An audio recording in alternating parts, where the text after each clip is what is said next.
नमस्कार, स्वागत है आप सभी का न्यूज 21 में। मैं हूं आपके साथ उमंग माथुर। अब आइए रुक कर लेते हैं इस वक्त की कुछ प्रमुख खबरों की ओर। खेड़ली थाना पुलिस ने हथियार के बल पर मोटरसाइकिल लूट की वारदात का खुलासा करते हुए लूट के 2 मुख्य आरोपियों को गिरफ्तार किया व 1 बाल अपचारी को निरुद्ध किया है। खेड़ली थाना प्रभारी महावीर प्रसाद ने जानकारी देते हुए बताया कि शेष आरोपियों की तलाश जारी है। पुलिस टीम में head constable Sanjay, constable Rajveer Singh, Chandram, Suresh शामिल रहे। पूर्व में जो है 2 घटनाएं हैं लगातार हुई थी, जिसमें ये था मोटर सिक्योरिटी की सुनसान इलाके में रास्ते में जो है कुछ लोगों के द्वारा, कुछ व्यक्तियों के द्वारा और हथियार के नोक पर जो है मोटरसाइकिल छुड़ा करके ले जा रहे थे। इसमें हमने जो है उच्च अधिकारी को निर्देशानुसार टीम गठित की गई और टीम में संजय सिंह हेड कांस्टेबल और राजवीर, सुरेश और चंद्राम कांस्टेबलों को हमने सम्मिलित किया। लगातार जो है संदिग्ध आरोपियों की हमने तलाश की। तकनीकी सहायता से जो है हमने 2 मुलजिम गिरफ्तार किए हैं तथा 1 जो है बाल अपचारी है उसको निरुद्ध किया है। जो मुलजिम गिरफ्तार किए हैं उनमें एक तो राहुल सैनी है समूची का और एक है नरेंद्र सैनी समूची का, और बाकी इसमें अभी 2-3 वांछित और हैं, उनकी तलाश की जा रही है। चौथ का बरवाड़ा कस्बे में चल रहे पंच कल्याण महोत्सव के तहत रविवार को भगवान का जन्म कल्याण महोत्सव मनाया गया। इस अवसर पर अब तक की सबसे भव्य शोभा यात्रा निकाली गई, जिसमें 21 हाथी के साथ साथ कई घोड़े एवं विभिन्न प्रकार के रथ के साथ 3 प्रमुख बैंड भी शामिल हुए। शोभा यात्रा में घोड़े पर बैठकर भी बड़ी संख्या में भक्त धर्म का झंडा लहराते हुए आगे बढ़ रहे थे। महिला मंडल ने बांधा समा, इसके साथ साथ अग्रवाल महिला मंडल ने भी पूरे माहौल को उत्साहजनक बना दिया।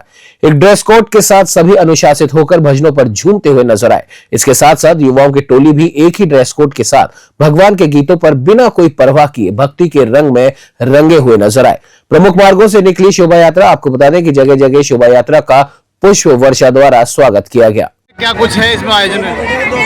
पंच कल्याण के 6 तारीख से चालू हुआ और आज 8 तारीख हो गई। आज 8 तारीख भगवान का जन्म कल्याणक है।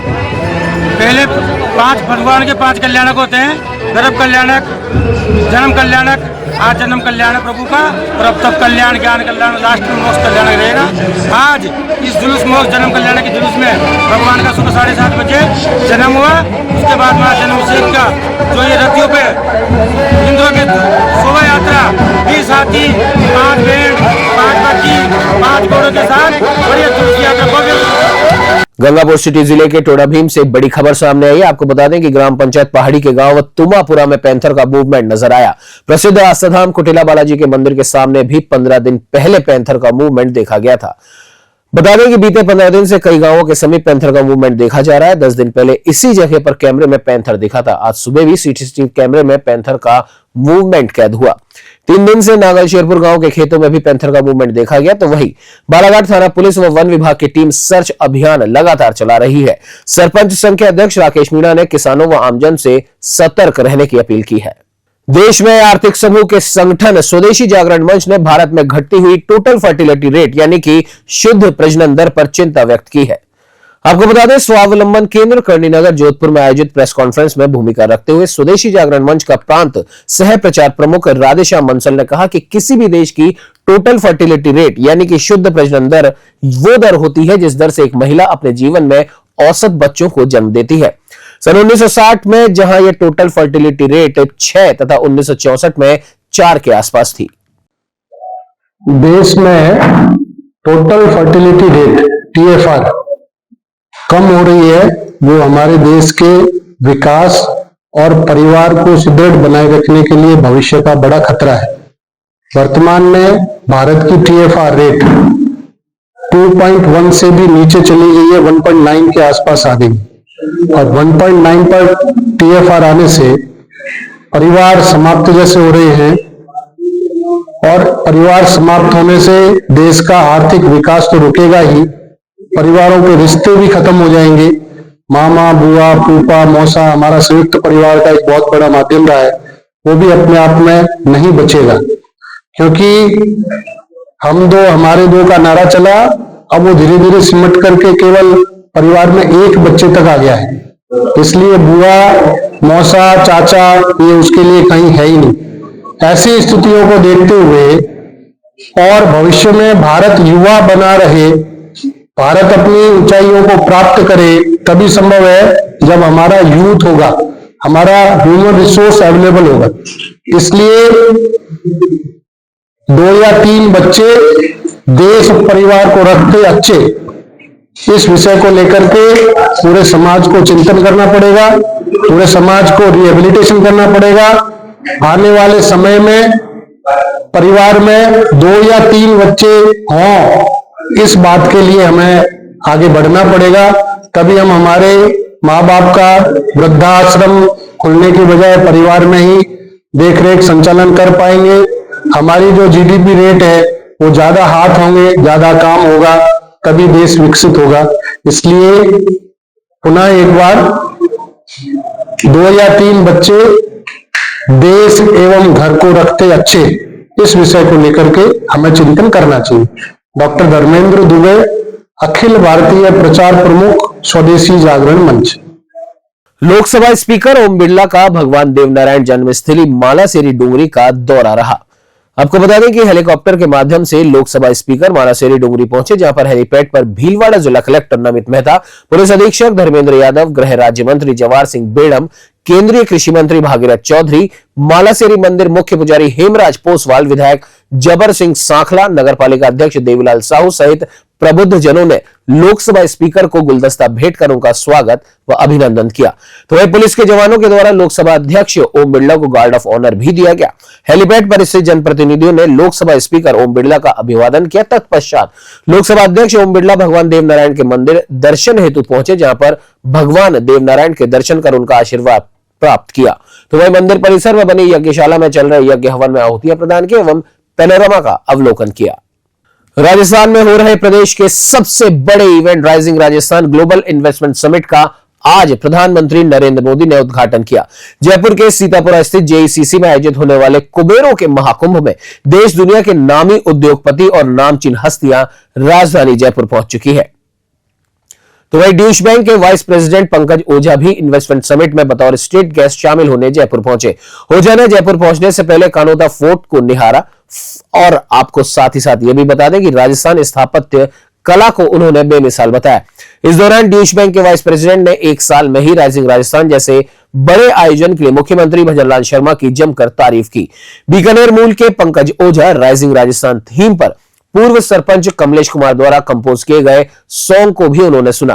कानोता पधारने पर ठाकुर मान सिंह की ओर से पूर्व सरपंच कमलेश कुमार शर्मा, व्यापार मंडल के पूर्व अध्यक्ष राकेश गुप्ता, राजू शर्मा ने माला व साफा पहनाकर उनका स्वागत किया। तो वही बस्सी में उद्योगपति गिरिराज सामोतिया, राजू पंचोली, शंकर भाजीपुरा और राजेश पांडा समेत बड़ी संख्या में माला व साफा पहनाकर उनका स्वागत किया गया। गौरतलब है कि 10 दिसंबर को सस्टेनेबल फाइनेंस पर केंद्रीय वित्त मंत्री निर्मला सीतारमण और वित्त मंत्री दिया कुमारी द्वारा बनाए पैनल में पंकज ओझा को शामिल किया गया है। वर्ल्ड बैंक के एडवाइजर डॉक्टर राम बाबू भी इस सेशन को मॉडरेट करेंगे। अरोड़ वंश धर्मशाला रायसिंह नगर में रविवार को श्री हरि नारायण सेवा समिति व अरोड़ वंश सेवा समिति के संयुक्त तत्वावधान में श्री भगवान महावीर विकलांग सहायता समिति जयपुर की ओर से 3 दिवसीय शिविर का शुभारंभ रविवार को हुआ। शिविर में दिव्यांगजनों को सहायक उपकरण जैसे कृत्रिम पैर, बैसाखी, कान की मशीन, कृत्रिम हाथ, ट्राईसाइकिल, वॉकर व व्हीलचेयर उपलब्ध करवाए जाएंगे। ये जो कैंप शुरू हो रहा है ये 3 दिन चलेगा, 8, 9 और 10 दिसंबर को। इसको 3 संस्थाएं लगवा रही हैं, श्री हरिनारायण सेवा समिति, महावीर विकलांग संघ और अरोड़ वंश धर्मशाला।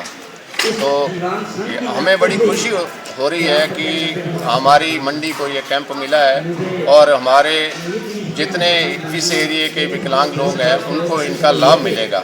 और हमारा निवेदन है कि 3 दिन में 8, 9, 10 दिसंबर में जो भी विकलांग लोग हैं वो ज़्यादा से ज़्यादा पहुंच के अपना जो भी उनको ज़रूरत है, जैसे व्हील चेयर है, ट्राईसाइकिल है, क्लिपर है, जिनके टांग नहीं है वो टांग, वो सब लोग इसका लाभ उठा सकते हैं। धन्यवाद।